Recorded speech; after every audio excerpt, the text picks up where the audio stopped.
all control. Gravity is all that I know. She's over me. She's over me. She comes.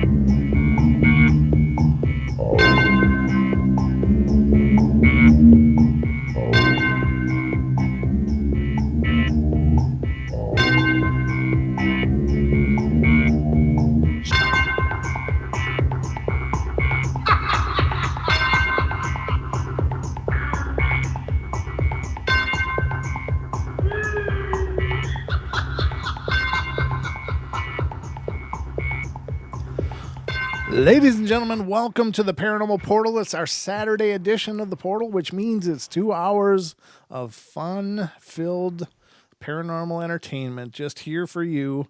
And thank you all for those of you joining us. We do appreciate it, and we're glad to see you here. And by we, I mean not only me, but my good friend and co-host, Mr. Don Longbeard. Mr. Don Longbeard. That's it. Welcome to the show, brother. How you been? Wow, it's been Mr. Don. I haven't been here in a week. It has been a long time. It has been a week. Yeah, you couldn't make it for the Christmas holiday. Christmas phone. So welcome again. Thank you. I'm glad you remembered the way. You know, it is one of those things. They say your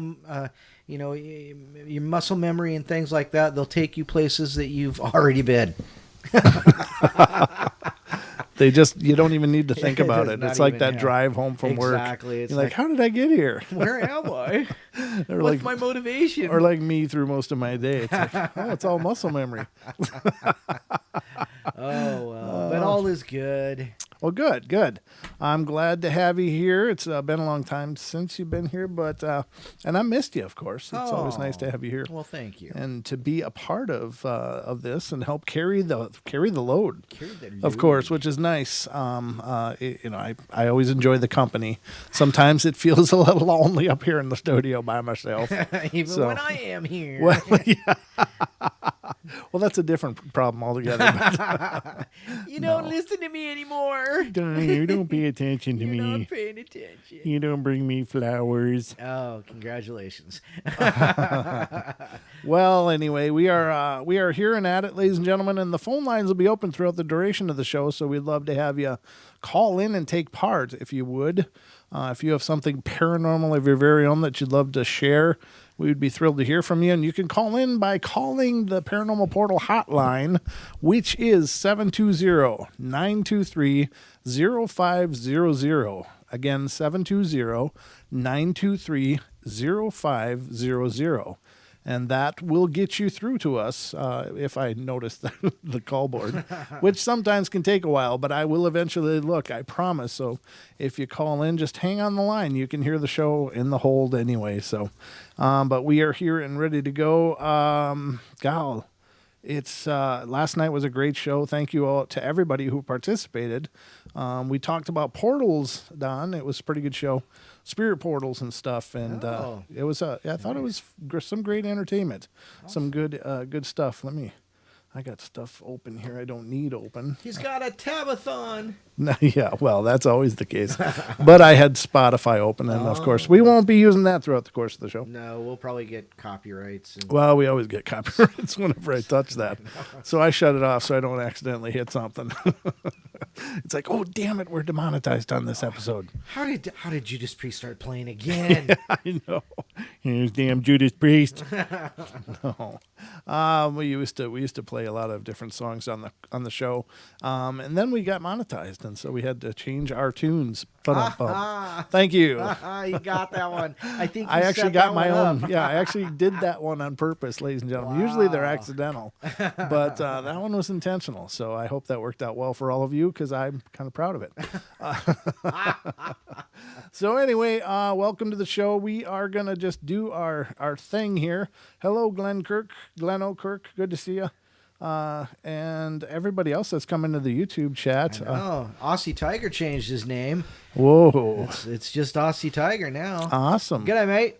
Well, in TFR, we got Lucky, Armand, the Wookie. Don, you're in there, and Bam's in there. Welcome, guys. Good to see you. And I'm sure Don Quixote's out there somewhere listening to us. He's emailed me and said hello, which was really cool. nice. Nice. Yeah, it was great to hear from him. Yep. And who's in the YouTube so far? Who are you? We've got Who? Sorry, I just felt compelled. I just heard a really dumb joke today and I forgot it, but you reminded me of the punchline. So anyhow. Okay. Well, if it comes back to you, there's no shortage of dumb jokes on the portal. That's true. In YouTube, we've got Amber, Aussie Tiger, Big Rob, Bomber, Cam, Cha-Cha, Chris Jarvis is here, Dub45, Elaine, LEM, is that right? Ellie, or is it L? Ellie? L? I don't know. L? Sure. LM? I don't know. LM? We'll go with Ellie. That's fine. Yeah, I mean, she can call in and, correct me later. Or in That's the chat, fine. just say Oh, L. yeah, fine, whatever. Give us a capital L if it's just L.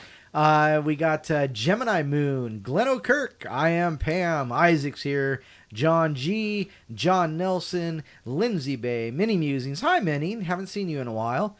Mog's here. There's Mr. Paranormal Portal himself. Rachel gets it right. Renee, Scotty. Scotty and Suzanne. Oh, Miss Paisley Wild's with us. And Tracy Benna. There you go. That's who I see. If I missed anybody, it's because you're not here. It's because you're not talking, and that's okay too. We always there is no necessity to chat if you don't wish to. You can sit back and listen to us as well. That can be equally as fun. But the chat community has always been a big draw of the portal, and thank you to all of you out there chatting that make that possible. All right, she got back to us. It's just L. Just L. Okay, L. There you go. Gotcha. Just like the magazine. There's a magazine L, isn't there? Like a girl's magazine, woman's magazine. I wouldn't know, Mr. 17. Well, that's how I roll, Don. I'm in touch with my inner feminine side. I'm just saying. You know what Winger said about 17, right? Winger can go right to hell as far as I'm concerned. Oh no! I used to work in a shoe store, and Okay, there's this lady working there, and she was a sweetheart lady, but she was absolutely maniacal about Winger. And all day long, I heard about Kip Winger, and it freaking drove me crazy. Kip Winger. If he came in the store, Kip Winger. Like, oh no! What is wrong with you, lady? Kip Winger. Oh God. Okay, hold on. I better shout out cousin Kyle. That's a new name for me, but cousin Kyle. Yeah, he wants to. Hey, Kyle. Oh God. Hey, Kyle. Sorry, I can't resist. Hey, look, Duke's late.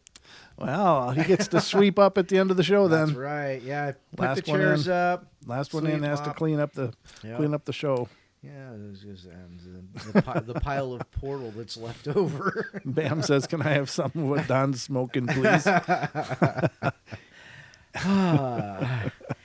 Oh, well, that's how we roll here, ladies and gentlemen. It's always just from the hip. We're shooting from the hip all the time. That's not what that means, John. No, I had another song go through my head. It's one of those nights. All right. It was an AC/DC song. I'm just making sure before we went. We should at least get a good 20 minutes into the show before we hit the gutter. So not quite in the first 5. That would be good. Just to keep it. It sounds like Duke's behind on his show tonight. Ooh. Since I won't be here for most of it, I need to get my show done. Well, pardon me for it's all about you, isn't it? Why don't you get your show done, Mr. Show Business?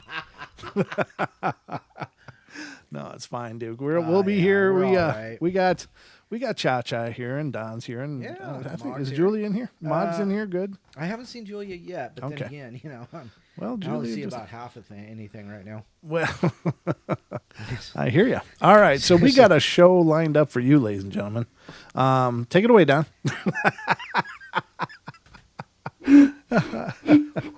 Yep, and here's Don with the musical musings of his jug. Don's Jug Band. I know how to play them jugs. So anyway, I said it was nice having you back. Now get to work. Get to work. Jessica's calling you out. She's singing Winger. Oh no. Yes, of course. I have to have the sage and black pepper body wash. That's awesome stuff. Mm-hmm. Little bacon grease and it smells like breakfast.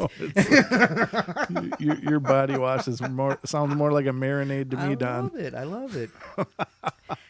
Paisley's show is on afterwards, yes. And then after that is Mr. Duke Sullivan with World Bigfoot Radio. Well, we'll see what he gets done. Oh, man. He might not, we'll have to see if he gets his show done or not. We might interrupt him a bunch. He'll be listening to us going, shut up, guys. I'm trying to concentrate Stop here. it. You guys are distracting. Kind of like our friend Cade over in Australia. I can't get any work done. Okay. Like, what the hell? Poor guy. I know. He can't help himself. He has to tune in, but then he resents it. All right, ladies and gentlemen, let's look at the hot sheets to start off. Hot sheets. See what's going on in the Singular 40. I love that site.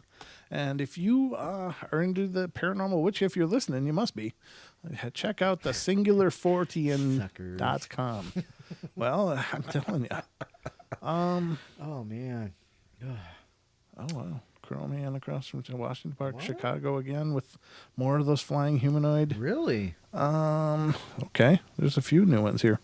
Looks like we got 3 of them here. It says, of course, we all know about the Tic-tac UFOs, which were filmed. I think they had to do with the Nimitz out in Pacific.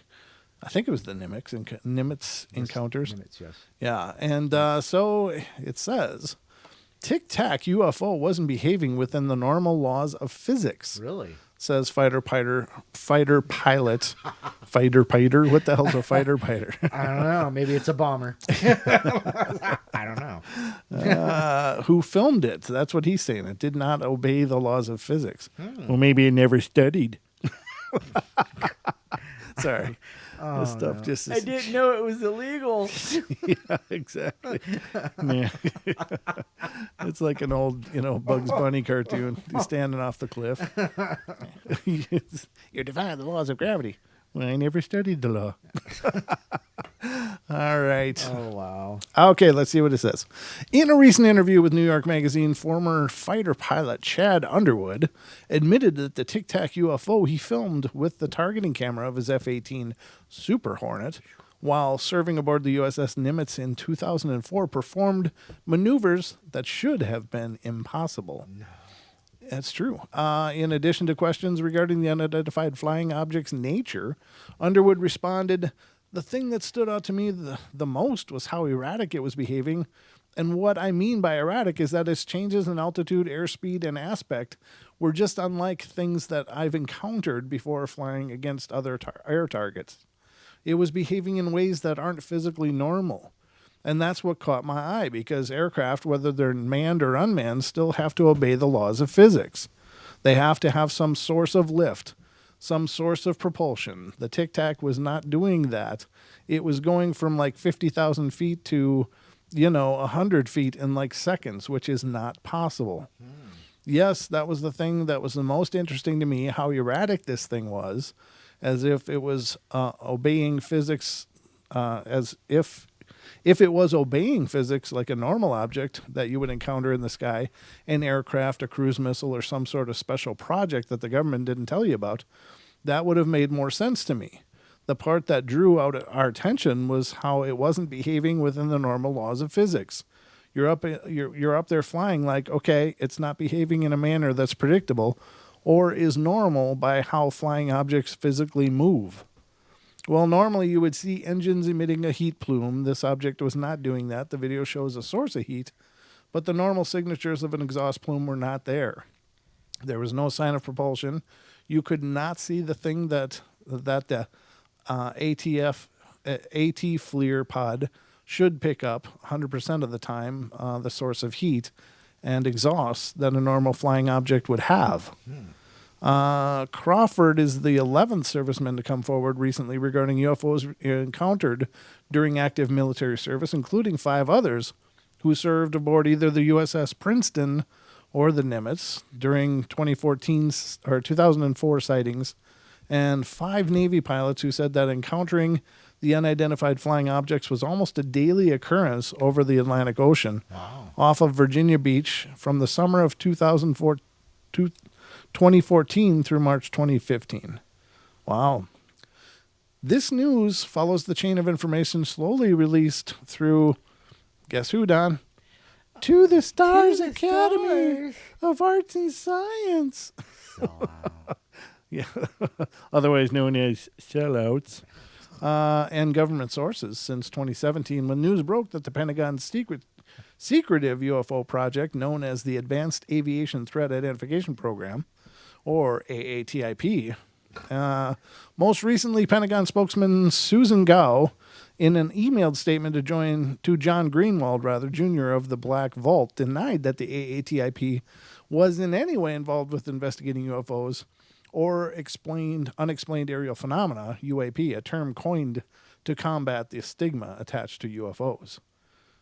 They had to make up a new name to combat the stigma of UFOs. Yeah. What would that stigma be, Don? Like the fact that they're extraterrestrial craft? That statement was contradicted by Luis Elizondo, a former Department of Defense DoD intelligence officer who claims to have been program head of the AATIP and who currently serves as the TTSA's Director of Global Security and Special Programs. Wow. Just it's acronym soup here. Along with former Senate Majority Leader Harry Reid, both of whom maintain that the AATIP's primary focus was the investigation of UFOs. Wow, so there's no deniability there. It's not true. Yes, it is. No, it's not true. Yes, it is. It's not true. Okay, whatever it is. I don't know if I know what to believe from that Elizondo guy, but I think if Harry Reid comes out and says, yeah, that's exactly what it's for. He is currently still on or is he? He's the former Senate Majority Leader, right. Harry Reid. Okay. Right. TTSA has also recently announced that it will be partnering with the U.S. Army in order to advance military equipment and projects. No, it says advance material and technological innovations for the military. Sorry. Not for you or me. Because they have so much of it. Because their intentions are completely altruistic and not at all monetarily advanced. Just saying. Yeah, I think that's so horrible. Hey, why don't we just give it back to the military? Let's see. It's partnering. Prior to that, Luis Elizondo told the New York Times that the results of any studies done on the metamaterials, which TTSA announced they were in possession last July, are still pending due to the employment of the scientific method, which, I think that just means stall until we classify. I think it does. I can't imagine what scientific method. We're just testing for rust. It's out in the yard. I've left it in the rain and snow for days. It's like, what is the scientific method? What the hell does that mean? You know what I mean? It's a scientific method is just you test it against chemical, you test it against objects, you test it against forces, and you record that, and that's the scientific method. Isn't it? Like, I don't understand. I just honestly think it's just a way to stall any announcements. That is a weak explanation. The 5 Navy pilots' testimony mentioned earlier in the article prompted several senators to request and receive private briefings on the encounters last June in response to questions regarding the pilots' reports. President Trump, has gone on the record. He doesn't not particularly believe the pilots are seeing UFOs. He's entitled to his opinion. I don't know. Plausible denial. Yeah, exactly. Yeah, especially when you're talking about the TTSA. Again, a lot of this is repetition from other articles that we've read. It just sounds like another pilot came forward and basically did not follow the laws of physics. So I think anybody that's really seen a UFO moving would say, Yeah, they don't. They generally don't. They seem to have their own idea of what's physics and contrary to our own. So, yeah, I don't think they're working on the general principles of lift and thrust and all of that in the traditional sense. I think they're moving within an energetic matrix of the universe, Ooh, you know? The energetic matrix of the universe. Right. So there's Wow. I believe there's like some kind of quantum lattice work, so to Sure. speak, and Sure. and they can just propel along that rather than needing lift, thrust, momentum, etc., as in normal aerodynamics. I don't think they don't follow those because they don't use those. What do you think, Don? There we go again. Anytime the TTSA gets mentioned in anything, I pretty much just kind of zone out. But I was following along because I want to know what the pilots have to say. Because they're the ones who have their eyes on. They're the ones that are up there with them. They're the ones that are up there experiencing it. Yeah. And, I just hope that these are true accounts, true recountings Oh, sure. of those accounts, and not sensationalized because I heard the name TTSA in there. So, I want to believe.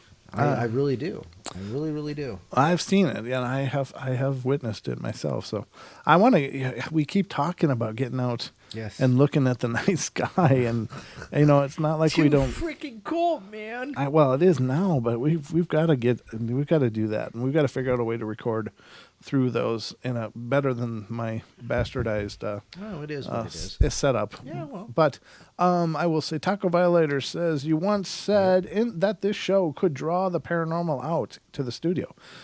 Still watching to see if I catch anything moving in the background. Well, Cross my fingers. You won't be the first one, that's for sure. But let us know if you do. Yeah, absolutely. And it's most often the way that I think it manifests is just glitchy crap that happens that doesn't seem to have any reason. Like, Don, it's been forever since your mic dropped out. Oh, thank God. Right? Yes. There was a period of time where Don's mic Two would or die. 3 times a show. Yeah, it would just die. It's like, okay, let me turn this off again. Now, I have changed nothing. We tried changing out equipment. We tried changing out the cable. We got a new board. Yep. Perhaps it's the new board, really.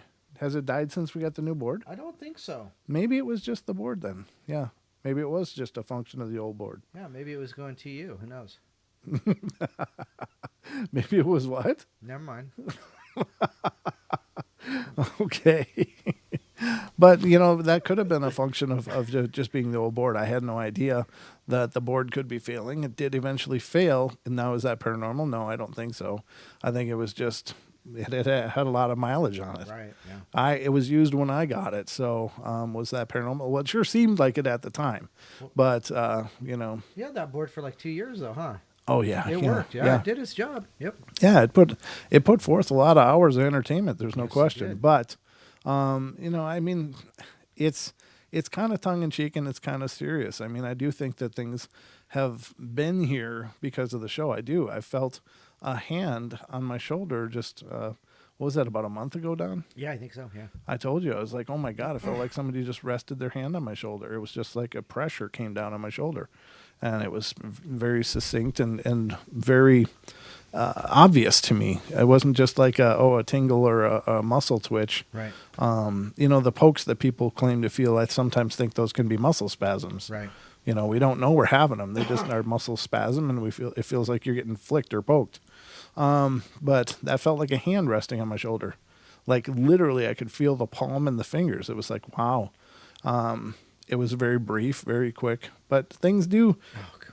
There's the idea of magnetism, and it's an old occult belief that has to do with, it's an old magical belief from the old systems of magic that, if you want something, it's kind of, you ever hear, what the hell was that show that came around that was, everybody was all crazy about? It was it was this self-help thing, and everybody was going all wacky about it. God, what the hell was that, Don? I don't know. It was like this philosophical book that people were reading and everybody was crazy about it, but I can't remember the title of it. And if you guys in the chat know the one I'm talking about, let me know. Men are from No, Mars. Typo. from Mars. Well, no, it wasn't that one. I'm But okay, it was- you're okay. It was maybe it was just called The Law or something, or The Law of something, or Not Dianetics. No, No, John. it wasn't No, not Dianetics. Dianetics. The Secret. That's it. Bomber Oh. said The Secret. The Secret. Never heard of Thank it. you, Sharon. I appreciate that. And 50 Bomber. Shades of Grey. No, not 50 Shades of Grey, Don. But The Secret, ladies and gentlemen, is nothing new. That's not anything new in the covers of those books. It's just reorganized old esoteric thinking that's been around forever. There's absolutely nothing new brought out in that information, other than perhaps some of the correlations they've done referring to scientific advances that prove some of the ideas and concepts. But other than that, those are all reworked. Oh, Celestine Prophecy was really good too, real deal. You're right. But no, I wasn't talking about that. It was The Secret. It was. Those are all just reworked esoteric ideas. Never heard of it. So, yeah, I mean, it's really good. I'm not putting it down at all. I mean, there's some brilliant insights and food for thought, and some really neat things. But basically, the old thing of magnetism was, if you want something in your life, and this is an old magical practice. I have a book from the 1800s that mentions magnetism as an occult idea, and it talks about you have to magnetize yourself for it. Now that's kind of basically the same thing that's mentioned in The Secret, which was a new thing. But I've got a book from the 1800s. It was called The Magus by Francis Barrett, and just like that. So anyway, I guess we'll be right back, ladies and gentlemen. It's time for break number 1. Don't go away for more of the Paranormal Portal.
Hello, ladies and gentlemen. Welcome to the show. We're still here to entertain you, of course. It's kind of my bastardization between an English accent and an Australian accent. And I mash them together and just share it with you all. Brent's mashup. It's Taco, you're not going to find that beanie on that because these are handmade by the Dawn. They're made by the beard, ladies and gentlemen. And only 2 other people have one. That's true. They are a very limited edition. Very. That's even your design on the front cap there. It is. Using the O's from the Paranormal Portal and putting them together, and it's lovely. It's beautiful. It gets me recognized. They're like, "Are you the guy with the? Oh, you got the hat on? Yeah, Yeah, that's So you. the beard don't give it away. No, God, beards. You look anywhere, there's a beard. But that hat is unique. Yes. Yep, absolutely. Well, it's one of 3. One of 3. Well, it's just no, that one was very specifically unique. That's Each one true. of them is unique. It is, yeah, because each one has their name on it. They are all entitled. I don't even have one of those. Well, it's because I can't find one that'll fit your bean. I don't even get one. I don't even get one. I want a beanie too, Don. What does the guy got to do, ladies and gentlemen? I don't know, but we're just pulling the night away into half hour number 2, ladies and gentlemen. So the night is obviously flying by, which is very cool. Again, if you want to call in and be part of the show, 720-923-0500. Again, 720-923-0500. Call now. Prices are going to change. Speaking of prices, Don, Oh, what were we going to say? was it something about Teespring? It was something about Teespring. What about Teespring, Don? Didn't we offer them like 15% off? We did. Yeah, that's what it was. And if they used... Was it Portal 2020? Yep, that was it. All capital letters. Portal All capital 2020. Yep. Yeah. Portal 2020 Yeah. as a coupon code, ladies and gentlemen, and you could be in possession of your very own Paranormal Portal gear Or maybe you could just be possessed. with love, of course, ladies and gentlemen. We only promote possessions of love, loving possession. If there is such a thing, that sounds kind of OCD, So doesn't it? discount code Portal 2020. Portal 2020 is set to expire. Well, we said on the 31st, right? Right, yeah, Right. at midnight. Yeah. So it's our way of kind of closing out 2019 That's right. into the hopeful vision that is 2020. That's right. So what will become of 2020? Well, let me tell you, ladies and gentlemen, we'll still be here chomping away at the portal bit because this is what we love and what we do. And we hope that you will be here. And not only you, but if you bring some of your friends along, You can have a party. we could have a bigger party. A That's all I'm paranormal saying. portal party. Yeah, we could have, and we could all get matching shirts. I mean, Oh, yeah, that's a good idea. Yeah. That's a good idea. which you can find at teespring.com/stores/paranormal-portal. And you can find that link in the description, ladies and gentlemen. So if you look down in the description, you will see there are a few links in there. That's right. And Did you want to extend a little bit of an offer on that, or did you want to give them a chance to get their money, and well, what do you have in mind, Don? well, maybe we could run that Portal 2020 through the first week of the month. Into 2020 itself? Wow, yeah. Ooh. Well, a new year, a new you, and new gear. Ooh, I kind of like it. A new year, So, a new you, Yeah. So with new gear. yeah. Wow. I think, you know what? We can do that Okay. in celebration of 2020. Yeah. We're going to extend that end of the world 2020. No, we're not ending the world. Suzanne Page. Well, if the world is ending, it would be nice to have good looking clothes. That's right. You want to look good when you're going out. If it's the last thing you're going to wear, it ought to be something you'd be proud of. Too bad it wasn't out during 2012. That's right. Everybody's standing, look at the sea, going, "Oh, look at those 100-foot waves." Yep. And I'm wearing my polo shirt. I'm okay. All will be good. Yep. So what? Until the 5th 5 days? Let's take a look at the calendar. I don't even know what that looks like right now. It looks like the 5th would be Sunday. Sunday. Oh, it would be Sunday, wouldn't Yeah, because the 1st is, of course, Wednesday. it? Oh. And then Sunday would be the 5th. So we can go through that Sunday, huh? Yeah, sure. Or do you want to go to the 8th? You know what? That'd be a week. Let's go 8th. So All right, Wednesday we're going to go. the 8th. Yep, January 8th. Okay. We'll conclude the Portal coupon code. 2020. And discount it'll be code. back up to full price, ladies and gentlemen. Just saying, if you're on the fence, teetering, thinking about it, Don't now's fall the time off. because we can save you some money, and you'll look good as Yes. well. I mean, You'll look as it's good a win-win. as a portal person can. Yeah, well, Is it, and that's a whole spectrum of looks right there, ladies and gentlemen. Paisley says, "Is Brent growing a beard and mustache?" Hell yeah, I'm gonna rock this out. He's going to be a. See, I told. I'm going for the title. He's no. There's only one beardo. I'm going for the title. That's right. Pretty soon I'll be combing my bearded locks right on the screen for you guys Just too. like this. Yeah, let's not do that. And that's Let's not sexy. do that. Okay.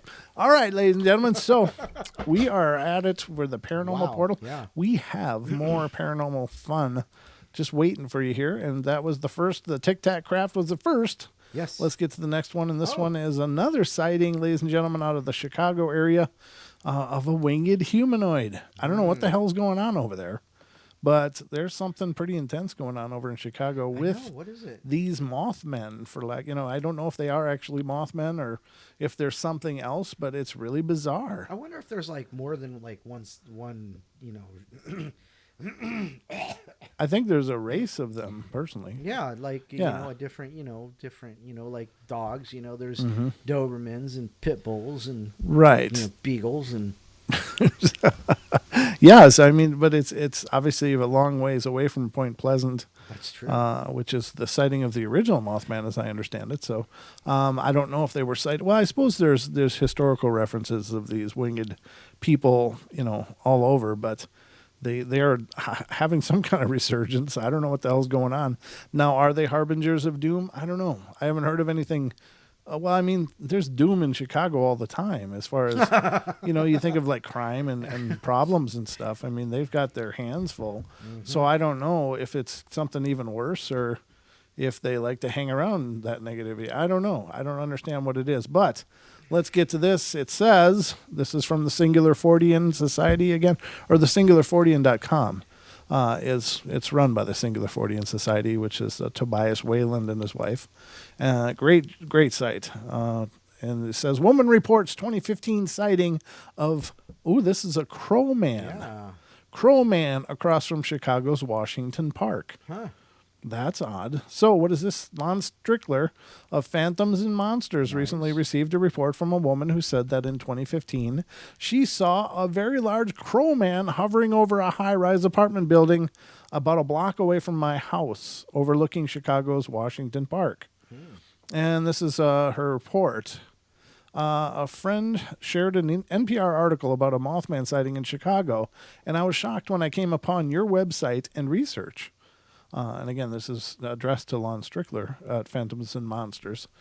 And on November 1st, 2015, around 10 a.m., I was chatting on the phone with a good friend, minding my own business, making plans for brunch, when I glanced out my bedroom window and immediately noticed something out of place. A very large crow man. I wonder how that's different from a Mothman. Well, maybe it'll tell us. Hovering over a high-rise apartment building about a block away. It was hovering. Hovering, apparently. I don't know if it was just flapping there in place or Huh. what was going on.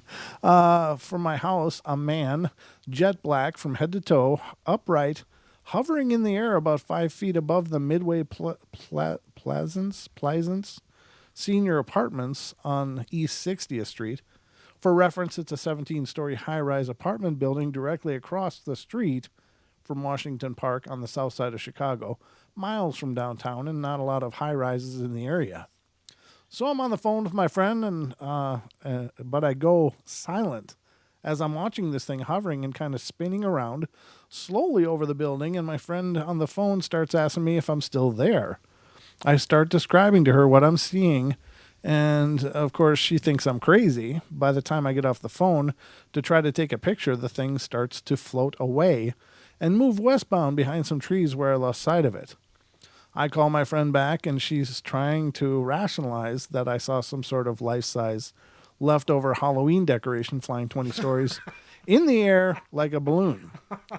I can't say exactly what I saw, as it was unlike anything I've ever seen or could have even imagined, but it was alive and wasn't any damn balloon. The whole sighting only lasted about 60 seconds, but I got a good look at it from my third-floor window before it flew away. Mm-hmm. The thing had wings tucked behind it, but didn't need them to hover or move around. Okay. Wow. How do they know his wings tucked behind him then? Yes. It's a mosquito man. Damn another balloon. But didn't need to hover or move around. I wouldn't say it flew at all. It literally hovered in a standing position. How do they know it was his wings then instead of a cloak or something? It says they were tucked. It was Dracula. Blah blah blah. I don't say blah blah blah. I want to suck your blood. It was jet black from head to toe, front to back. It had to be about 8 feet tall, and I could clearly make out a head, arms, legs, wings folded behind it. But there wasn't a single cloud in the sky, and the sky was a crisp, bright blue. It was so sunny that its jet black body looked iridescent with shades of blue and purple reflecting off of it in the sunlight. As it did a slow 360-degree turn from the iridescent color and wings, I can best describe this thing as a crow man. It almost looked like how the feathers of a crow looks, iridescent from where I was standing at the time. I Googled crow man sightings in Chicago and couldn't find any other sightings on the internet to justify what I saw or help anyone believe me. I only told about 3 or 4 close friends and family members, and they just kind of joked, filed it away mentally, and we all moved on. Well, fast forward about a week ago, and one of my friends I had told of my sighting sends me this NPR article where I came across your collection, which means Lon Strickler, of course, of other reported sightings, each sounding eerily similar to what I saw. Now I'm a busy college-educated mompreneur, raising 2 little ones and a demanding career and a side business, and don't have time for any visits from men in black, the government, or a creepy Mothman seeking revenge for snitching on him. But how is this not national news or a public safety alert? I literally started crying when I clicked on the map in the article and read a reported sighting from Washington Park in 2011, just a few hundred feet away from the high-rise building where I saw it in 2015. For reference, Washington Park is 372 acres and is particularly area is pretty close to the large pond in the southeast side of the park by 60th and Cottage Grove. Wish I had more to share, but honestly, I was just too terrified to run outside after this thing to take pictures. It had wings and didn't need them to fly. I wish I could go back to minding my own business, but really hope you can expose what is going on here. Let me know if you have any questions. Minding my own business. Were you smoking? Yeah. Well, I guess Strickler was able to talk to the woman. Okay. And she confirmed the details of her reports, and no new details were added during that conversation. So what the hell's going on over in Chicago? I don't know. Why are there all kinds of flying people over there? Or humanoids anyway. I don't know if they're people per se, but that's strange. Right. Isn't that weird, though? Yes. Why? Yeah, but there was no beak. It was just iridescent. Right. It looked like it was the feathers. It was blue, black, blue, iridescent. Right. So, I mean, I don't know how she got crow out of that, but, I mean, probably the same way people get moth out of Mothman. I don't know.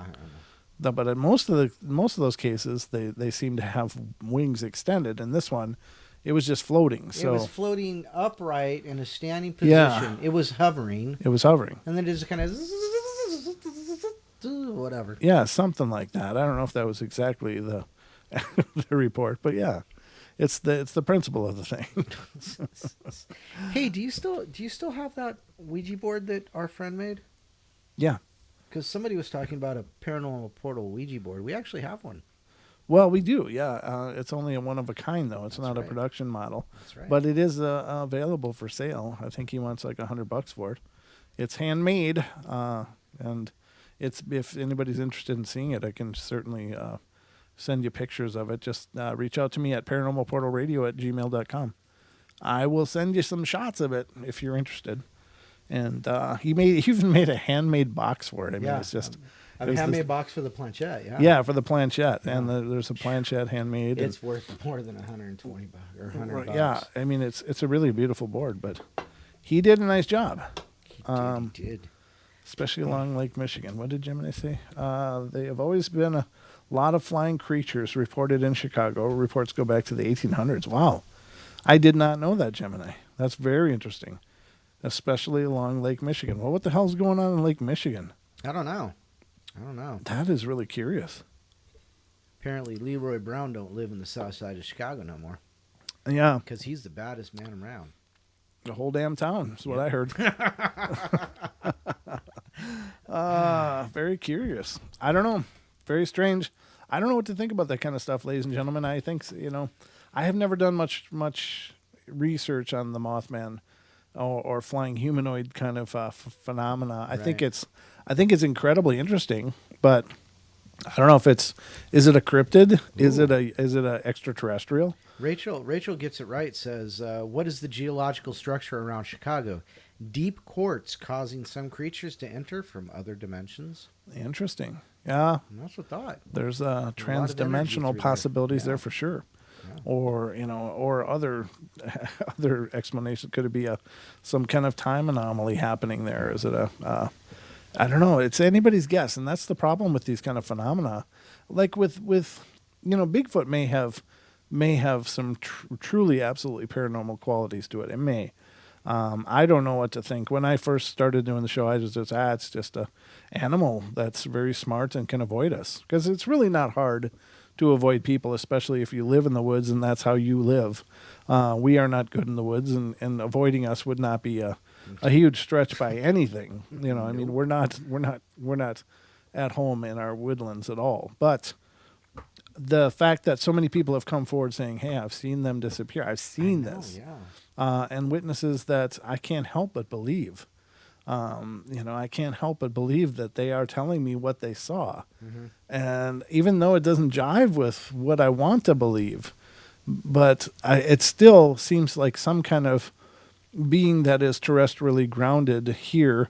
Perhaps it's more advanced. Perhaps it developed in a different way. We advanced and developed our technology, but perhaps these beings were able to advance their minds as they went through the ages, right, and figured out these things that there are esoteric references to invisibility going way back, into the 1600s anyway, if not even older, of people disappearing, reappearing by location, teleporting. Mm-hmm. This is not new phenomena, even though it's the stuff of science fiction now.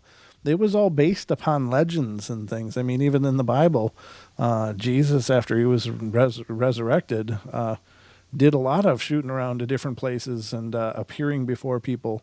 And of course, he did many miraculous things before that too, according to the Bible. But my point is that these references are not new, and apparently it's possible for people to accomplish these things. There's yogis that have apparently, and monks that have been observed floating at treetop level, floating around. I mean, this is not a new phenomena by any measure. But what does it mean? I don't know. I don't know what it means. Maybe there's a branch of people out there that have sorted out this stuff and have mastered these weird practices that are by definition occult, which means hidden or secret. Right. These are old methods that have been around. Shaman have been transforming and doing all kinds of different things like this. So we have the basis in our own culture for these things happening. Whether or not we acknowledge that in our modern thinking is a whole nother deal, but I think that there's always wisdom in the ancients. They really had things pretty well sorted out, even though we like to dismiss that as a bunch of hooey. Right. So is it possible that these also intelligent beings living in the forest could also have figured this out, or perhaps there was a sharing of knowledge at some point, because we know that First Nations people have legends of trading with Bigfoot and these other forest people. They had relationships with them.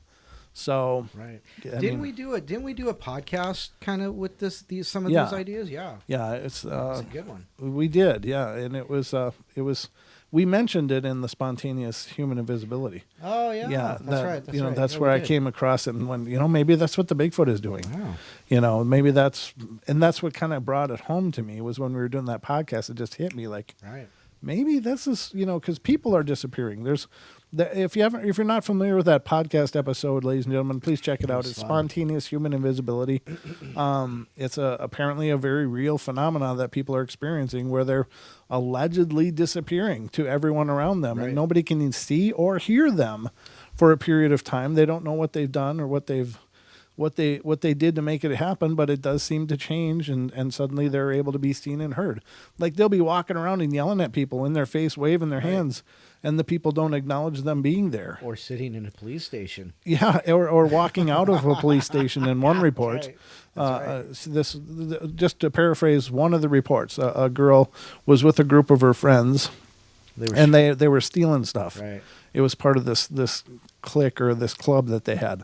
And of course they got busted. And her and about 10 other friends were hauled into the police station, and she was sitting there. And one by one, the police questioned everybody. And then they kind of just stopped, and she was sitting there, and nobody acknowledged that she was there. She tried to talk to people. Nobody would acknowledge it. So she said she just walked out of the police station, and nobody stopped her. She just walked right out. Right. She was back in an area that, where they would hold them. And she just walked out when the door was open and went on her way, and nobody realized she was there. And then she called and talked to the friends she was with, and they said, well, we thought you got away at the store because we didn't see you there. And she was like, I was sitting there in the room with you guys. What do you mean? I rode in the wagon downtown with you. Right. But, apparently she disappeared, and nobody saw or heard her. And so this apparently happens. I don't know what it means, but is it something that is latent within us that we can? I don't know. I don't even know how to paraphrase this. How would you say that? Can we sidestep our reality or go out of phase to our reality? Right. I mean, to me, that's what it sounds like, because they're not actually stepping into a different dimension. Right. They're just a little bit out of phase is what it sounds like, because they talk about this cloud, a cloud experience, like they're suddenly in a cloud, and then the next thing they know, nobody can see or hear them, and then suddenly they'll see a cloud again, and then they're back. Very strange stuff. But anyway, Go check it out. Food for thought, but definitely check it out. But what are these flying people? I don't know. But again, if people can disappear, people have been reported levitating. So maybe this is some kind of person who's very spiritually advanced, or just stumbled on it by some odd luck and figured out how to do it. I don't know. Are we in an age of a transformation of people? Like, if these people are suddenly disappearing and reappearing, and then are there people maybe suddenly finding themselves floating around? I don't know. Could it be people? Maybe. Hell, I don't know. Anything's possible. Anything's possible, ladies and gentlemen. I don't know what to think. How's our time? That's a great question. Let's see how our time is. We have about 2 minutes until the break. 2 minutes. We are cooking through the night. Wow. I don't want to believe. I want to know. All one says in the TFR chat. Very true. That is very true. Bam, good to see you. And somebody's called Douchelander. Age of stumbling / possibly. Maybe. That's very cool. But yeah, we got a couple minutes left. Anything to lead out on, Don? Maybe one of these. Maybe I got a short one of these. It'll work. So, 9 creepy ghost stories you won't believe really happened. Ooh. So, let's see here. One night I was staying with some friends of mine, and we all fell asleep pretty late. Around 3 a.m., I woke up, and I heard something that sounded unmistakably like kitchen cabinets opening and shutting. It was loud enough that I felt like I had to see what was going on. I didn't see anyone in the kitchen, so I assumed I was hearing things. Well, the next morning when I woke up, one of my friends was really, really upset and crying. She said that she had woke up in the middle of the night and heard people talking in the kitchen saying, "We're not wanted here anymore. We aren't important." It was really scary. in summation. It was really scary. Okay, another quick one. When I was 18, I was really into scary movies. I just had an urge to see or experience something scary. It was during this summer that I started researching haunted sites I could visit. Then one caught my attention, Sweet Hollow Road in Long Island. There are a bunch of popular urban legends linked to the site, and all of them have to do with the creepy underpass bridge. A few of the stories speak about violent deaths of children, and here we go into the break. Into the break, ladies and gentlemen. So don't go away. We will be right back with more of the Paranormal Portal. More. Don't go away.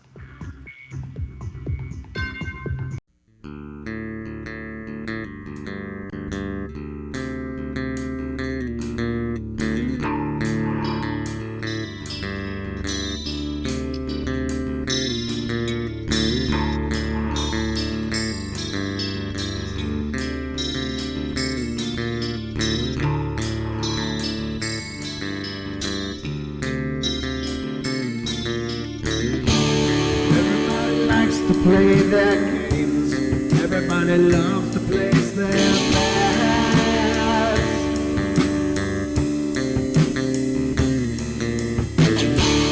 They don't understand the price I paid.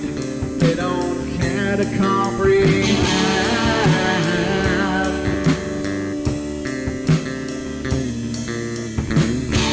Trace their lines upon my body, dripping scars across my heart.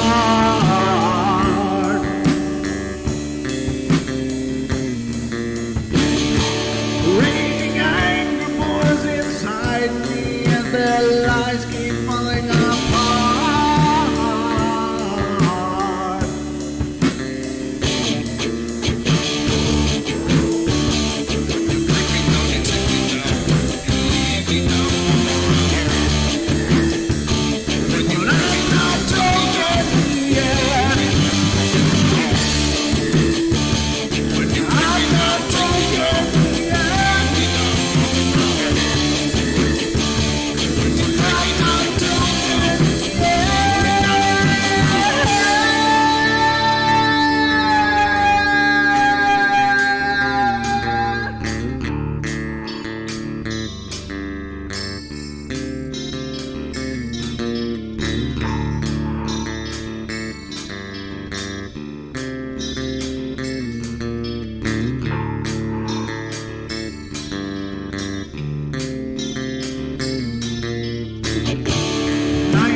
like those she's with. They're attracted to the one thing about her that is different from themselves. Her life force. It is very strong. It gives off its own illumination. It is a light that implies life and memory of love and home and earthly pleasures. Something they desperately desire, but can't have anymore. Right now, she's the closest thing to that. Poltergeists are usually associated with an individual. Hauntings seem to be connected with an area. A house, usually. Poltergeist disturbances are fairly short duration, perhaps a couple of months. Hauntings can go on for years.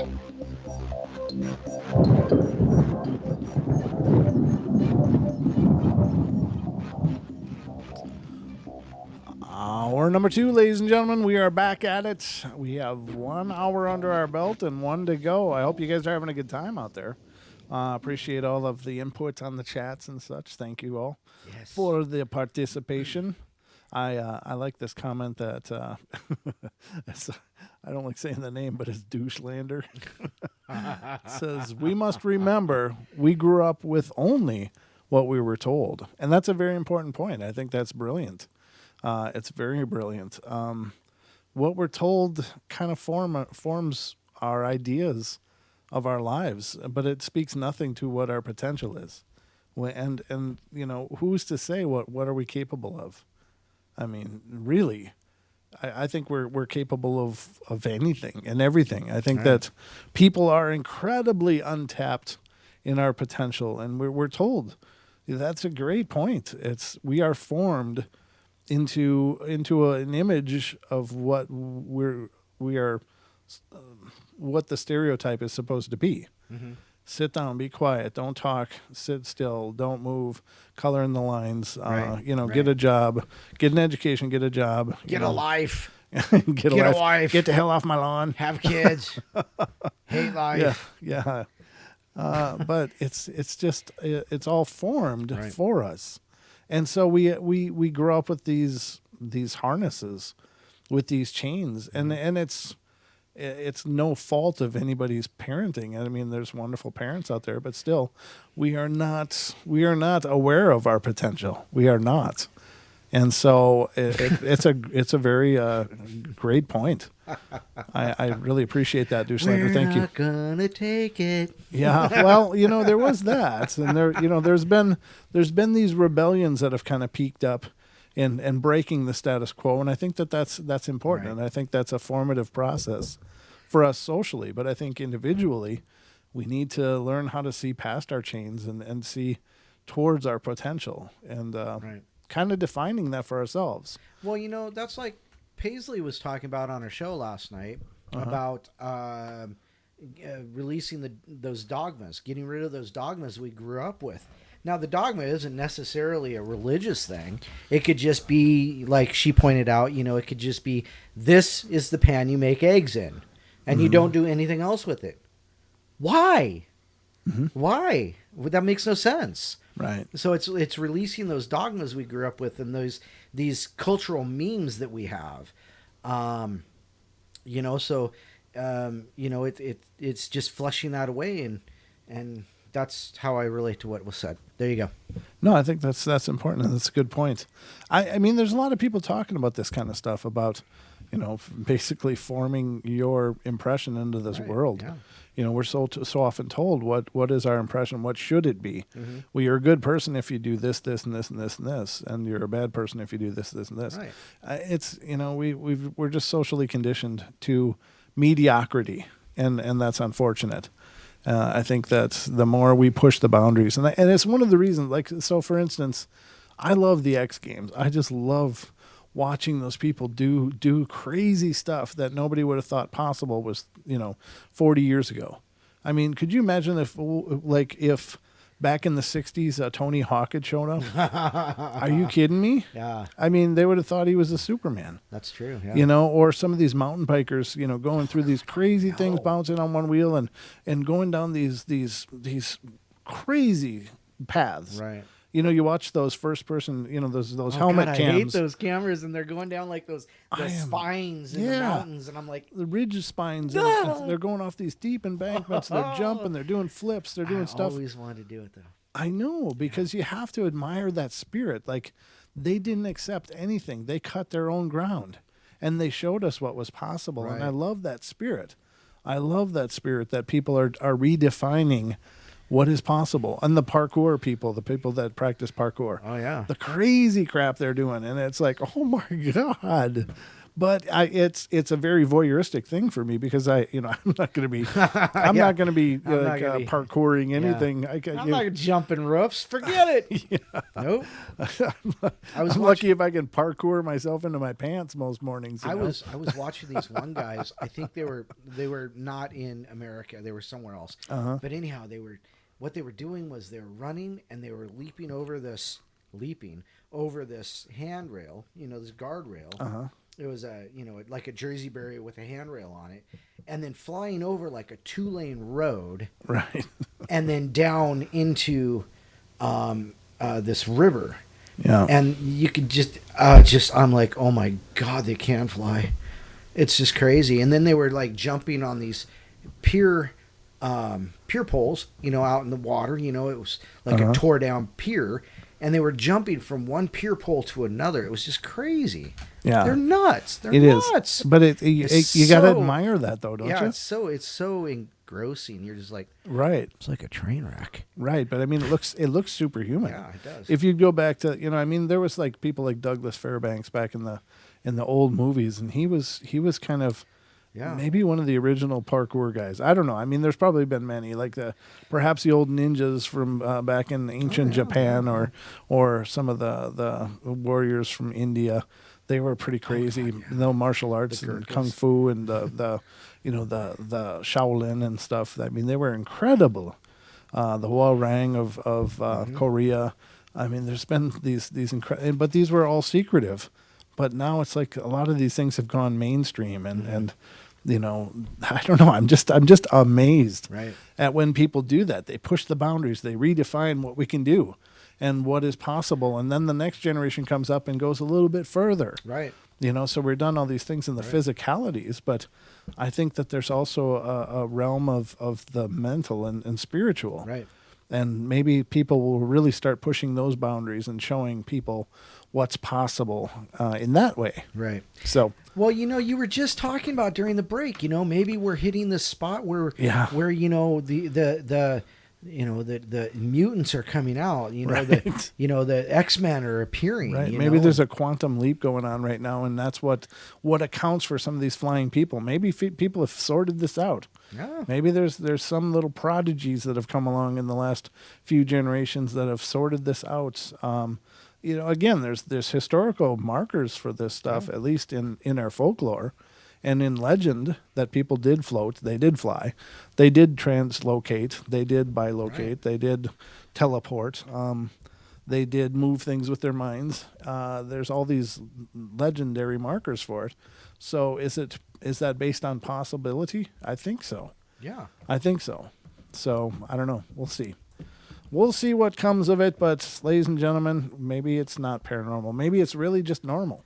Well, but maybe we just it's don't know it yet. The new normal. Yeah, the new Yeah. normal. And because it's out of the normal, Right. it is the paranormal. Right. Yeah, it's really interesting. It's an interesting time for sure. In a lot of ways, I think we're moving past a lot of paradigms, Right. and that's what you see going on in our mainstream stuff, and Right. in alternative medias are portraying the shattering of the paradigms, Right. and the pieces that are falling and the desperation that's at work, trying to hold on to old paradigms, and maybe that's part of coming into 2020, ladies and gentlemen. Yeah. Lewis said something pretty interesting. I mentioned He dogmas. always does. Well, Lewis is always saying interesting well, things. he says because dogma's a box to It is. contain our potentials. Very true. Yes. Very good point. And you've got to break out of that box. Of course, I can't get out of a wet sack with two ends open, but whatever. Right. If there's two ends open, is it still a sack? No, Or is it a blanket at that point? I'm hoping it's a blanket because I want to be in the bed. Ooh, nice. That was kind of sexy. Racy. All right. I got one more article here from the Singular 14. Do we even have time to read it? I think we do, unless you got something else you want to do. No, please. This show's just gone. Well, there's a potential debunking going on here. Oh. I don't know if this is right, though. I think this is one we covered a long time ago. Oh, I think you mentioned it, yeah. Helicopter is a likely explanation for a UFO filmed over Las Vegas. This is just from the 26th that it was posted on the Singular 40, and it says, this still image, I better put it on camera because otherwise it's not going to make any sense. But I can't show the video, obviously, but I can show you this. It says this still image from the 240, taken from 240 in the video, shows what is likely the tail rotor of a helicopter sticking out of the light. UFOs over Las Vegas on YouTube. A UFO filmed over Las Vegas the evening of December 19th likely has a prosaic explanation following an examination of the video. Where's the... Oh, here. Looks like there's a little projection behind it. Could be. Yeah, that could be a helicopter. And that video is from this month, the 19th of this month, according to the timestamp on the video screenshot. But yeah, that does look like it could be the tail of a helicopter sticking out. The object caught on camera by Las Vegas resident and UFO investigator Steve Barone, or Baroni, I'm not sure how you say it, has aroused interest. Brony. He's a brony. He's a jabroni. Has aroused interest in hundreds of thousands of viewers since its video was released earlier this month. And obviously I can't play you the video, ladies and gentlemen, because I don't have the permission. But here is the video: huge UFO soaring over Las Vegas. Just now! ! If you want to look for that video, you certainly can to see it. This is a major UFO event. Baroni can be heard saying in the video, "No one can tell me this is not a major UFO event." Those skeptical of the video aren't so sure. At one point in the video, the object's hulls burns, according to Baroni. It can be seen to tilt forward, something that helicopters do to angle their rotors and accelerate. Just after around 2 minutes 40 seconds, a solid structure with a strong resemblance to a tail rotor of a helicopter can be seen sticking out of the rear of the light. That would be maybe a helicopter. The object's lights themselves are distorted and appear much larger than is normal, likely due to the object being out of focus and the night vision camera trying to gather as much light as possible. The lights of the city below are comparably affected. Flashing lights are also commonly seen on all aircraft, especially for night flying, and are required by the FAA to prevent collisions. Helicopters generally use white strobe lights consistent with what is seen in that video. The helicopter's lights are being blown out by the sensitivity of the camera, Singular 40 Society photo and video analyst Emily Whalen said. You can see the same effect on every light in the video. Things like this aren't exactly great for ufology, Singular 40 Society lead investigator Tobias Wayland added. If the community can't quickly and effectively identify mundane aircraft, then how is anybody ever going to take the study of this phenomena seriously? No. Good point. We can't keep shooting ourselves in the foot by stubbornly insisting that identifiable objects are UFOs, no matter how much we want to believe. That's a good point. Of course, we all want to be the ones to capture something amazing, Right. And I don't know. I mean, I believe I did in that night vision shot that I took. I think that to me, I believe was a UFO. I'm surprised that this went viral, and the video I took has been like sleeping. Don? Yeah. I really liked your video. I mean, I really do. I thought I really had something. I mean, it's still ambiguous because it's just a light, but it's a light moving away from me, and it's still a bright light, which to me it was silent, so it wasn't a helicopter. But the fact that its light was shining towards me doesn't make sense, because if it was an airplane, the lights would be shining away, because those are landing lights. You know what you need to do? What do I need to do? You need to go back and rewrite that title and say, "You've got to see this." Amazing UFO captured over over a residential area. The thing you should know Must now. see. You're right. I probably should, and just retitle it and re-advertise it. There you go. Yeah, exactly. It'll probably go viral. Yeah. Maybe. Or maybe I should just redo a video around it, make it real quick and concise. I did one built around it a long time ago, but it's been sleeping in our archives. Nobody's noticed. I don't know. I thought it was pretty good, but maybe it's not. Now I need to go to that archive and put it into the yes, let me do that. All right, so that's not me just trying to have This is not a valid menu option. I didn't know I made a choice. I guess. It's not a valid menu option. I'm sorry, please hang up. This line is currently in use. There's no calls going on. Nobody's even touching Skype. called us tonight. Nobody's touching Turbo Bridge. Nothing's going on. Why the hell does that happen? I don't know.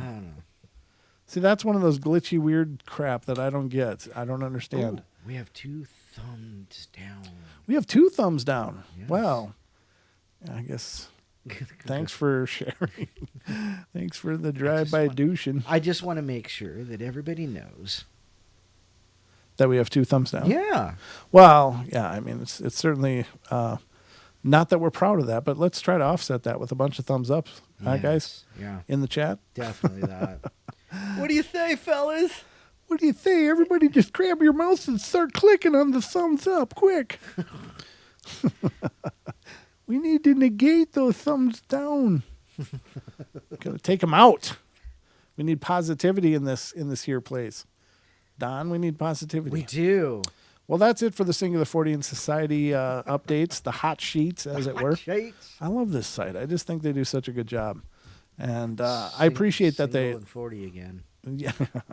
Well, you know, the thing is that I like, for instance, the inclusion of that last article, because it's not like everything they seem to have a real grounded approach. Right. Not everything is fantastic, sensational and stuff. A lot of places wouldn't even have bothered posting about that UFO video potentially being a helicopter. But I really respect that they put that up there, because it just, you know, that makes me believe even more in their ability to be grounded and to be, you know, well, it shows a certain truthful, amount of integrity. Yeah, exactly. It shows integrity. It shows, you know, the idea that, you know, even they say that it's not always what you think, what you want it to believe, what you believe, what you want to believe it is. Right. Exactly. So, yeah. You know, that's just it. It's you know, I think that all of us are probably guilty of wanting to believe in what we put forward. You know, and I think that it takes self-discipline to make sure that you're not getting overexcited about something and throwing it out there and then defending it adamantly, even when you're in the face of what is likely a very probable explanation. True. You know, to try to hang on to that. Like, no, I'm right, you're wrong. I'm right, you're wrong. You know, it's almost childish. And that's unfortunate, because I think that it doesn't progress the what? Oh, I'm sorry. I just saw a whole bunch of chat stuff. Squirrel. It doesn't progress the field by just throwing out false positives. Right. And things that are obviously not UFOs, but trying to maintain adamantly that they are. I think that does a lot of damage. So yep, it absolutely does. I think he's absolutely right. So Brent and Don hires Sasquatch bouncers. Barry, I'm not in contact with any Sasquatch bouncers, but we got Cha-Cha. Yeah. She can be our bouncer. Oh, no, that was and Mog is a bouncer. And so, Duke's back. Duke, did you get your work done? Don't blame us when you're late with your assignment, sir. I don't care. Yeah, the dog could not eat this one. That's right.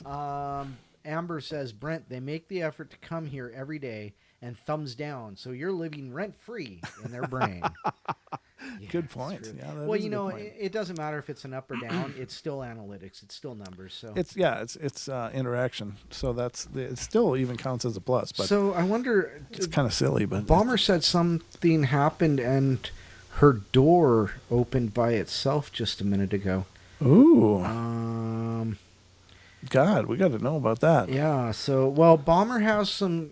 I've been trying to talk Bomber into calling or writing to us because she Please. says that she has some experiences that she would love to share, but she doesn't feel comfortable yet Aw, sharing those. you're not comfortable with us. You've been with us for how long? Well, yeah. What do we got to do, Bomber? What do we got to do? So I don't know if she saw, but paranormalportalradio@gmail.com. If you want to write them down, we will say we don't know who sent this to us, but here's the scoop.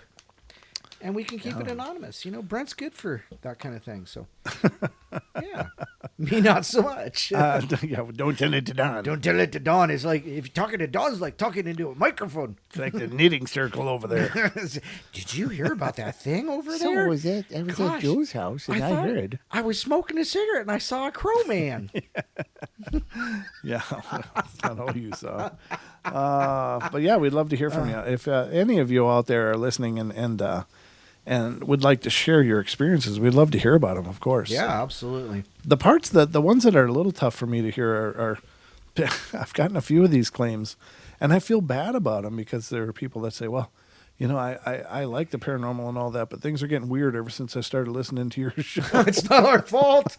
Oh, It's not there's like, you know, we're not trying to send ghosts out to bother people, so I'm sorry if that's happening to you, but I hope it's nothing we're doing. yeah, we're not sending the spiral spirits to your side.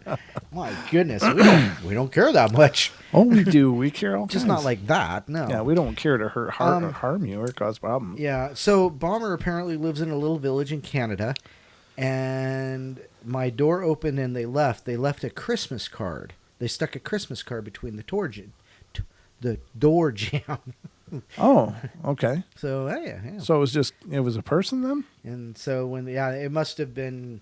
She must not have had the door all the way closed though. Oh, okay. Well, I mean that's pretty cool, but I hope you're okay. Definitely lock your doors. Be careful. If somebody's coming and opening your doors, that's creepy as hell. Yeah. I think that's a little creepy. That's on the creepy meter. That's a 10. Opening somebody's door for them. It's up to you. But we are here to talk to. If you want to call in, we are generally pretty non-threatening. Don, especially, he's a lovable, huggable kind of guy. So. I don't bite No. intentionally. it's just a nervous tick. It's something about these 50 Shades. Now his hand, on the other hand, you got to look out for that. He gets you a right uppercut, and you'll never even know what happened. What happened? I don't know. It's got a mind of its own. We've got about 3 minutes until the break. Do you have more of those stories? I do, yeah. Knock yourself out. Yes, absolutely. And so I got these 9 scariest real life ghost stories that are really, really scary from 17 magazine. See, I told you that's a great publication, Don. It's reputable, right? It is. Girls. All right, so let's see here. 2.5 minutes. That's interesting. That's not going to work. That's interesting. That's not going to work. Oh, I've already read through that one. Okay, how did this chandelier mysteriously break? Ooh. One night, my brother, dad, and I were sleeping. We heard a giant crash in my kitchen. We all woke up and ran into the kitchen to see what happened. The chandelier had been ripped out of the ceiling as if someone had yanked it off. It didn't look like it. It didn't look like it just fell because the chain was completely out of the ceiling. It was super crazy. Thinking about it now, maybe it's just Sia swinging off my chandelier. Saya, isn't it Saya? Yes, it is. That's just hilarious. Well, that's better than Miley Cyrus on a wrecking ball.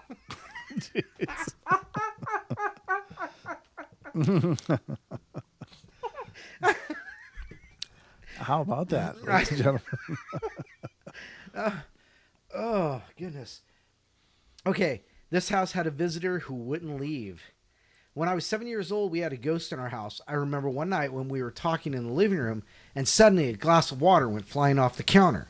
Another time, the cabinet started opening and closing. It was so bad that my parents got a priest to come out to the house and do what would most likely be called an exorcism of sorts. We found out later that an old woman used to live in the house until she was murdered by her husband.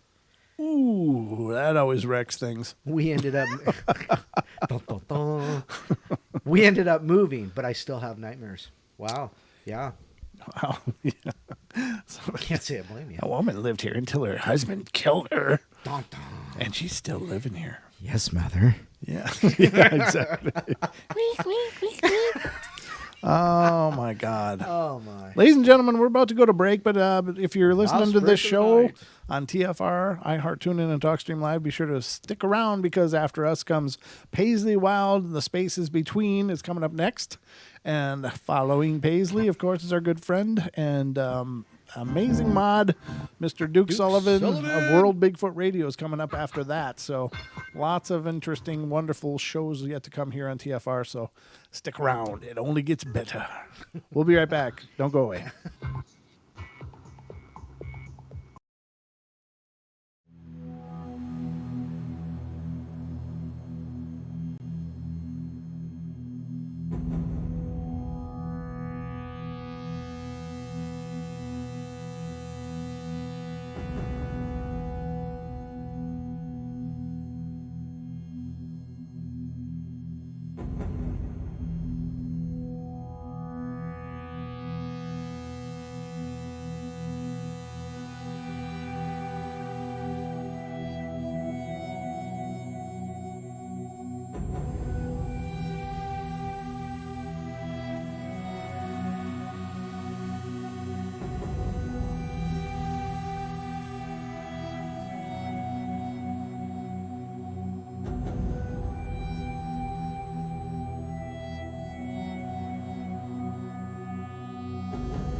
We are back.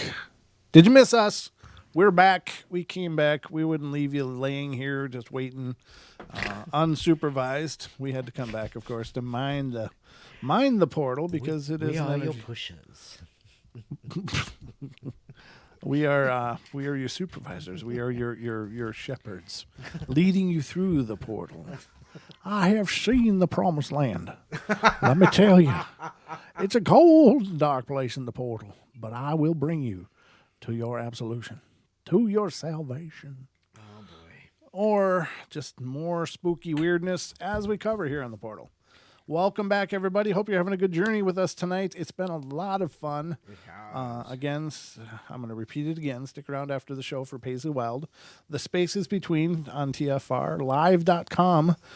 You can listen there or iHeart on the TFR live station. On TuneIn and TalkStream Live on the TFR station as well. Or you can head over to YouTube and check her out there. She's broadcasting live, simulcasting live on there. And you can tune in for that, but then after that, head over to TFRlive.com if you do watch her on YouTube, and make sure to go into the chat room, TFRlive.com/chat. You can make your own username and password and hang out with the Duke. Our very own Duke Sullivan, World Bigfoot Radio, will be coming up on TFRlive.com after the Spaces Between. So hang out in there with Duke. It's a great experience because you get a chance to talk to him about the episode you'll be listening to, and he can give you a lot of information that isn't able to be included on the episode, and a lot of background and other stuff that's pretty incredibly fascinating. So hang out with the Duke following that on TFRlive.com/chat. It's a great night on TFR, ladies and gentlemen. So we're just thrilled to be a part of it here on the portal. So, aren't you thrilled, Don? I am all thrilled. Okay. Well, Mr. Thrilled Don, what do you got? You got some more stuff? Yeah, I got a couple more. Yeah, all right, take it away. Take it away. Let's go to Beard Vision. Why do you always do that to me? Well, Gosh, here's me in stark white. You are so pale. Sexy, aren't I? You got that sexy. It makes me look washed out. No, you've got that. Washed out. You've got that delicate. My beard glow. What's the word of porcelain skin? Whatever. You look like a porcelain doll. You look like you've been beat up by Sasquatch for 3 years. What are you talking about? So my friends were sleeping over, and just as a joke, someone said Bloody Mary in front of the mirror in my basement. Oh. In a basement? Boy, that's good fun. Nothing happened, so we all went to sleep. Then at about 2 a.m., I woke up, and it sounded like someone was pacing on the other side of the wall in the unfinished part of the basement. I looked around and realized the sound had woken up several of my friends, so I asked if anyone wanted to check it out. Any volunteers? We're in the basement to begin with. Yeah. Everyone was too afraid, go figure. So we tried to ignore it until slowly we fell back to sleep. In the light of day, everything seemed fine again, and we didn't think anything of it until several days later. I was scrolling through old pictures on my camera when I saw a picture I definitely did not take.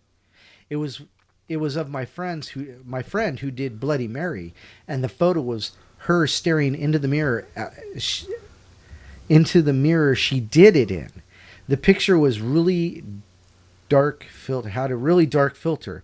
I immediately talked to all of my friends who were over that night, and everyone swore they didn't take that picture.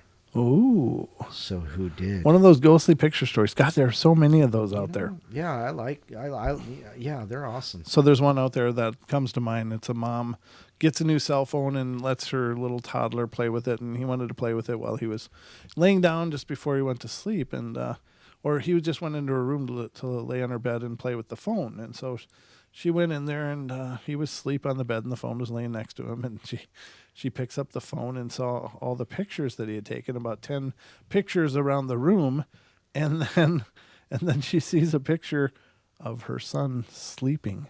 Oh, yeah. That she never took.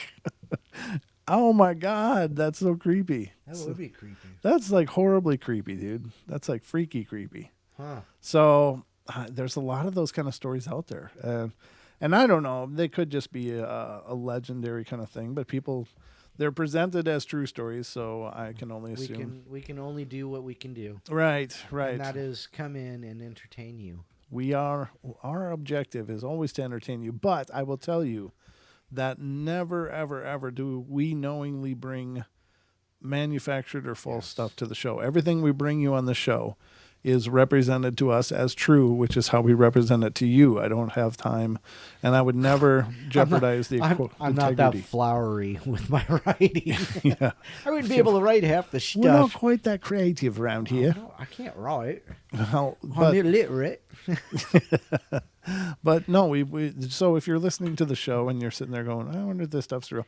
It's real as far as we know. Well, but take it with a grain of salt. Take what you want and leave the rest. Yeah, exactly. We don't tell you what to believe, what not to believe, but I will tell you that everything that's brought to you onto the show was at least represented as factual. And so you can do with it what you will. But just a blanket disclaimer.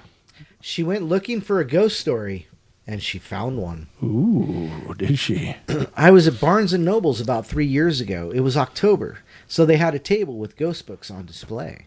I was curious. Ooh, curiosity. So I walked over and started looking at a book. The book had a picture of a real ghost captured.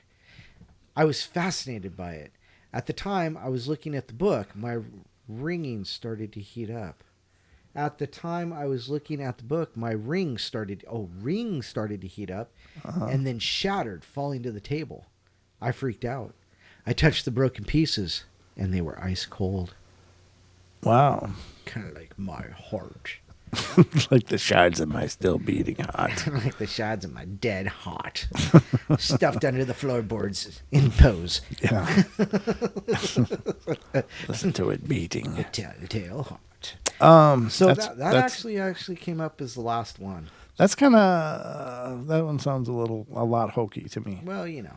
That one does, even though it's represented as there, true. you know. There's a lot of cheap metal. Yeah. Yeah, we call it Five-Finger Death Punch. Sorry.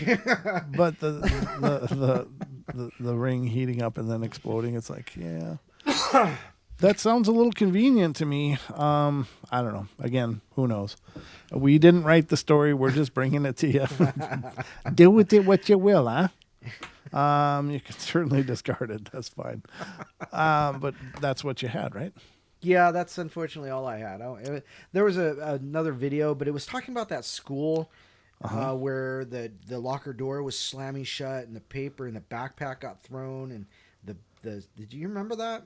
Where the hell was that? The video? Yeah, the video. That was out of Australia, I thought. Was it Australia? I think you're right. Or Austria, one of those two. I think it was Australia, though. Let's see here. Maybe it was England. I don't know, but it was. I know it was abroad. Somewhere in the world. Somewhere abroad. It wasn't the U.S. is what I do know. Where in the world is Carmen Sandiego? This high school caught some pretty terrifying footage on security cams. It doesn't say where it was. No, I can't remember. Let me see if I can find the copy URL. Huh. In the meantime, I got one from Reddit here. My friend vanished in our own house. What? That's what it says. That says spontaneous invisibility. Yeah, exactly. I'm telling you. Maybe. So I used to live in what I would call a haunted house, and I have a few stories from hearing footsteps to a toy moving its head. But I'll tell these stories later. This was maybe a year ago now, actually. But I had this friend who was over for my younger brother's birthday party. And when he was my brother's... What the hell is that? Oh, I don't feel so bad. IWE. It says IWHE. And then it says he was my brother's friend. And him hung out more. So my brother and his other friends were playing games. And I was waiting by the stairs. As the friend went upstairs to use the bathroom, he didn't come down. I ended up moving to the couch eventually, and we realized he didn't come down, and I was able to see the front door the whole time. And on top of that, our door was messed up and couldn't be opened without making a lot of sound. And we went to see him the next day, and he said he doesn't remember coming home, just waking up the next morning. Wow. His parents didn't remember him coming home either, as they said they thought he spent the night. And when we asked where he was, and I don't know what this was or why it happened, but it's not the first time something paranormal has happened in that house. I'll get to the other encounters some other time. Ooh. That's really creepy. That's like a lot creepy, actually. People are just teleporting themselves home. And not even knowing it. Yeah, not even knowing it. Just suddenly the kid was gone and woke up at his house. Now, didn't they just like go check their house out after a point? Like, hey, where's Jimmy? He's been peeing an awful long time. And go and He's check. had a lot to drink tonight. Yeah, I mean, why would you wait till the next day to figure out what happened to him? It's like, what kind of friends are you guys, huh? Oy vey. Oy vey. I'm all verklempt. Shout out to Mr. Naysay. Mr. Naysay, how you doing? He says people actually vanishing sounds like prestidigitation. Prestidigitation, an old term for a magician. Yes. And in the illusionist realm, not in slightly of hand. Not as a true magician, of course, but the illusionists. Yes, sleight of hand, exactly. This one's kind of coming along. It's talking about these experiences are absolutely true. So let's see what this says. When I was around 5 years old, my mom got pregnant, and she and my dad asked me what I thought the new baby's name should be. Oh. Tommy, I told them instantly, and I still remember the odd look that passed between my parents. They said, "Why Tommy?" asked my mom. "It's because it's a good name for a brother," I replied. I kept insisting, and my mom eventually took me aside and said that my dad had a little brother named Tommy before I was born, but that he had died, and it still made my dad sad. Much later, I learned about my Uncle Tommy, mostly from my aunt. He had died in an accidental overdose when he was only 18. Oh. He loved sticks, and he had a Letterman jacket, and I found and wore it all throughout my high school. And he was a huge jokester. Well, I wanted to stress that I am mostly scientifically minded person. I like evidence, hard facts. However, these things happen to me. So I take it as evidence at this point, and that we don't know everything when it comes to death and afterwards. We just don't know anything. Some years ago, my aunt was cleaning out a few old things from the storage and came across a tape recording of Tommy playing Beethoven's Moonlight Sonata. Wow. It was partially unspooled, cracked and filthy, and it was unplayable. So she sat for a little while and shed a tear over the found artifact and then reluctantly threw it out. Later that day, she got a call from an unknown number. She picked it up and was immediately put on hold. The hold music was Moonlight Sonata. She hung up and looks at the number's origin. It's from a school for the deaf. Oh. She started laughing hysterically, and she told me later and said that it was like he was telling her not to cry over some dumb tape because she could hear it any time. Good one, Uncle Tommy. A few months ago, my mom was making a collage of photos for my parents' anniversary and asked for my help editing some. She showed me the one that she had scanned in of her and my dad, young and starry-eyed, signing their marriage certificate with a small, serious-looking boy with blonde hair. "Can you crop him out? I just want him out of it. Just your dad and I." I looked at her and asked her if she was seriously wanted to crop out Dad's dead brother, and she said yes. I've learned it's best not to argue with her, so even though it felt weird, I did it. A week later, while they were on their honeymoon cruise, I stopped by the house to feed the cats. I put fresh food and water in their bowls and was about to leave when I heard a loud smack from behind me. I twirl around and see a book on the ground in front of the bookshelf and a photograph fluttering down after it. The photograph was the original of one of the mom had scanned and had me crop down of her and my dad and Tommy.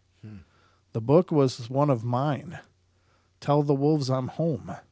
About a young girl dealing with the death of her uncle. I couldn't make this up if I tried. I started laughing so hard that tears were rolling down my cheeks. Message received, Uncle Tommy. Not long after I moved into a new apartment, some small things would happen in my young, skittish roommate's room. Nothing too odd. The doors above the closet she never used would be partially open.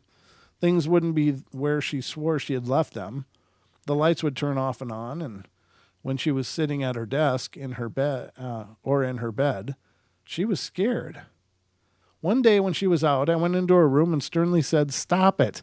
She doesn't think it's funny. You're just scaring her." and there were no more incidents afterwards, but she never grew comfortable in the space and moved out soon after. My current roommate, who moved in afterwards, has never had any similar experiences. She does, however, have quite a good sense of humor. A few months ago, I was alone in the apartment in the living room. Other than my cat dozing on the couch, I was putting on a record when I heard a sound. Our hallway floorboards creak when someone is on them, and it was unmistakable. "Tommy?" I called tentatively. Another squeak from the hall. I switched the record to Fleetwood Mac, figuring since he grew up in the 70s. When I'm alone, I play him ELO and Led Zeppelin and, of course, Styx. I think he likes it. I brought his Letterman jacket over for my parents and hung it on my wall. I think he likes that too. Not long ago, my dad, aunt, and I were all together, and she and I got on the subject of Tommy. My aunt and I recounted these stories and the many more times that they have happened over the years and laughed. My dad is a practical stoic man, but he doesn't believe in ghosts, and as he listened to all the stories we told, he never once spoke. But I saw the shadow of a smile play on his face, and I knew he thought Tommy's jokes were funny too. That's cool. That's a cool story. That's a great story. Yeah, that's Uncle Tommy. That's from a Reddit post, and it's called Uncle Tommy. So if you want to revisit that, ladies and gentlemen, that's how you can do it. That's how you can do it. That's how it's done, huh? Absolutely. Let's see. I got to get back to where I'm going here, Don. Okay. I've had these tabs open forever. These have been here for like 3 months or so. Yeah, I know.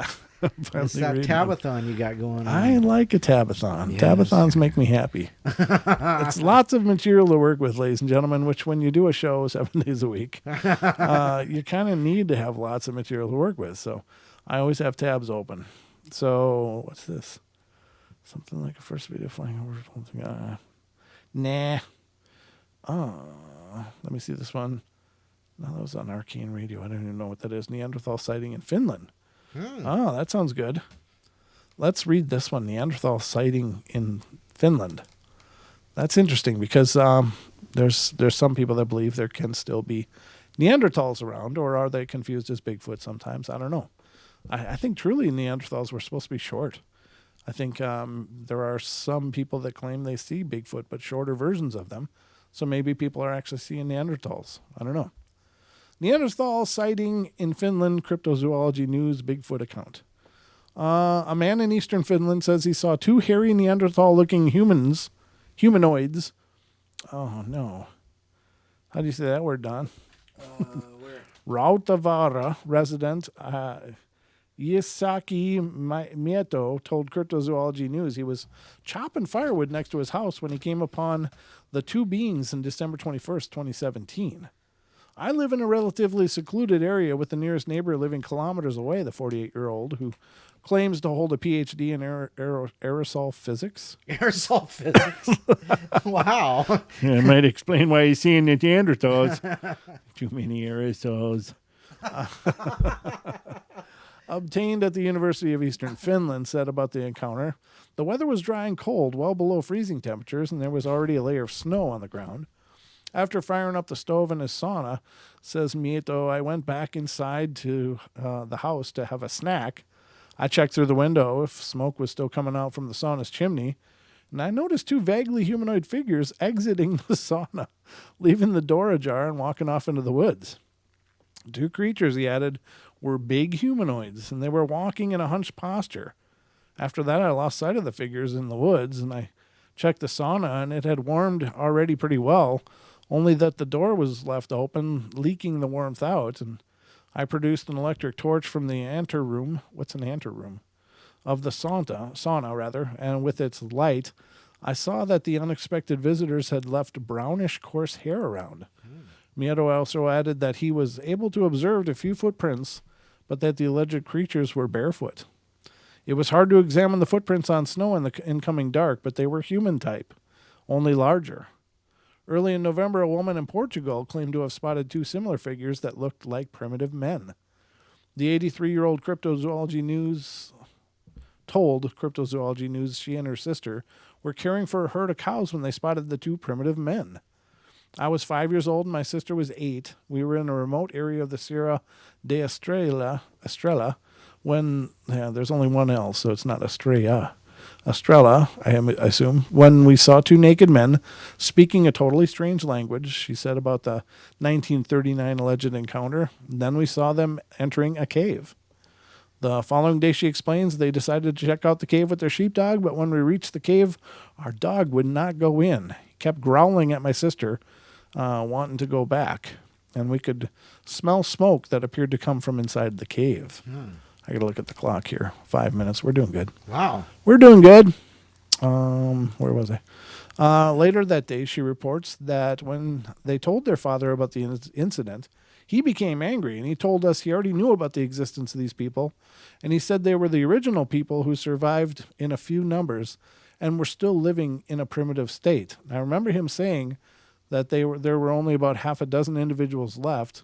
The wild people, as the woman referred to them, were described as being naked and had a yellow skin color. In 2015, a man in North Carolina reported to have seen a 10-foot tall Neanderthal. I think that was a Sasquatch. But anyway, Bernard Tillman told Cryptozoology News that he was with his dog in the Kings Mountain, North Carolina area in November 2015 when he came across the creature. I was taking our dog for his daily ride. It's not a walk, it's a ride. Get in the car. We're going for a ride. Jump in the back. We'll leave the door open. It's all right. You We'll jump stop out when you need to. We'll stop and you can have a nice poop later. Said the 66-year-old retired man.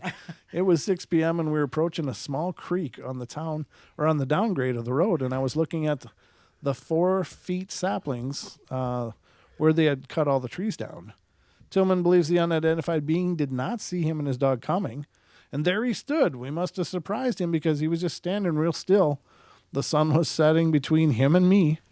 And he explained about the claimed 30-second encounter. The North Carolina resident describes the creature as 10 feet tall, humanoid, walking on 2 legs. He was huge. He was massive.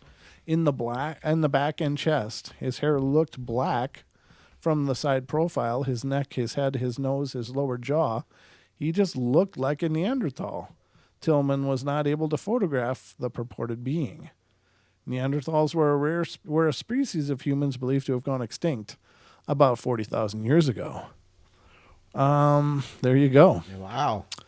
There's some interesting stuff still going on out there, ladies and gentlemen. Are there still Neanderthals running around? Maybe.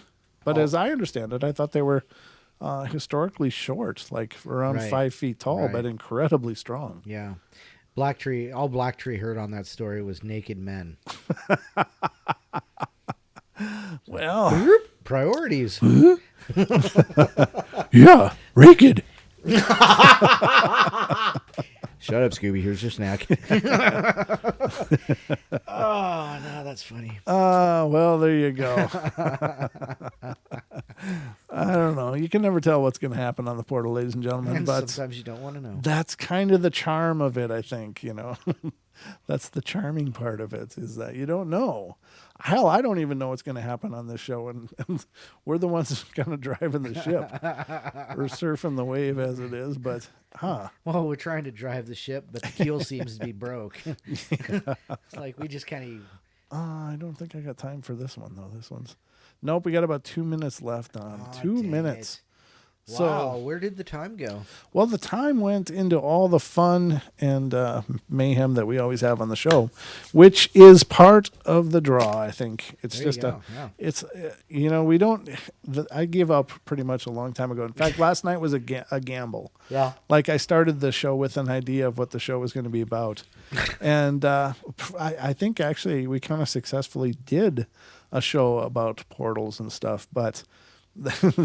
it was every time I tried to do that in the past, or most times, the show would be something completely different. Just kind of portal, and I'd have to rename the episodes after the show, or just say screw it. So that's why I kind of went with ambiguous names, right? Like what was tonight's called? It's exploring paranormal possibilities. Yeah. So I mean, that's why I ambiguously name these things, is because I have no idea what the hell we're getting into until after it's done. the shows write themselves, ladies and gentlemen. But again, stick around. Paisley Wild's coming up next with The Spaces Between. Spaces Between. And again, you can hear her on TFR or listen to the simulcast of her show on her YouTube channel, which is the Spaces Between channel. Yes, sure. And then following that, tfrlive.com/chat, and you can join the Duke in the chat during World Bigfoot Radio, which is coming up after that. So lots of fun yet to come here on the TFR Live. Woman claims she's having Your a relationship. Protection from deception. Oh, that's good. Nice. Yeah. So, but anything in closing, Don? Nope. Love you all. Thank you. Bye. You think Don just wants to get the hell out of here. Peace. All right, guys. We love you all. Be good, be kind, be nice. Take care of each other. Help each other out. Find the magic in every day, and remember to laugh as much as you can. I'll be back tomorrow night for some night terrors. I hope to see you then. Good night, everybody. Oh, night terrors.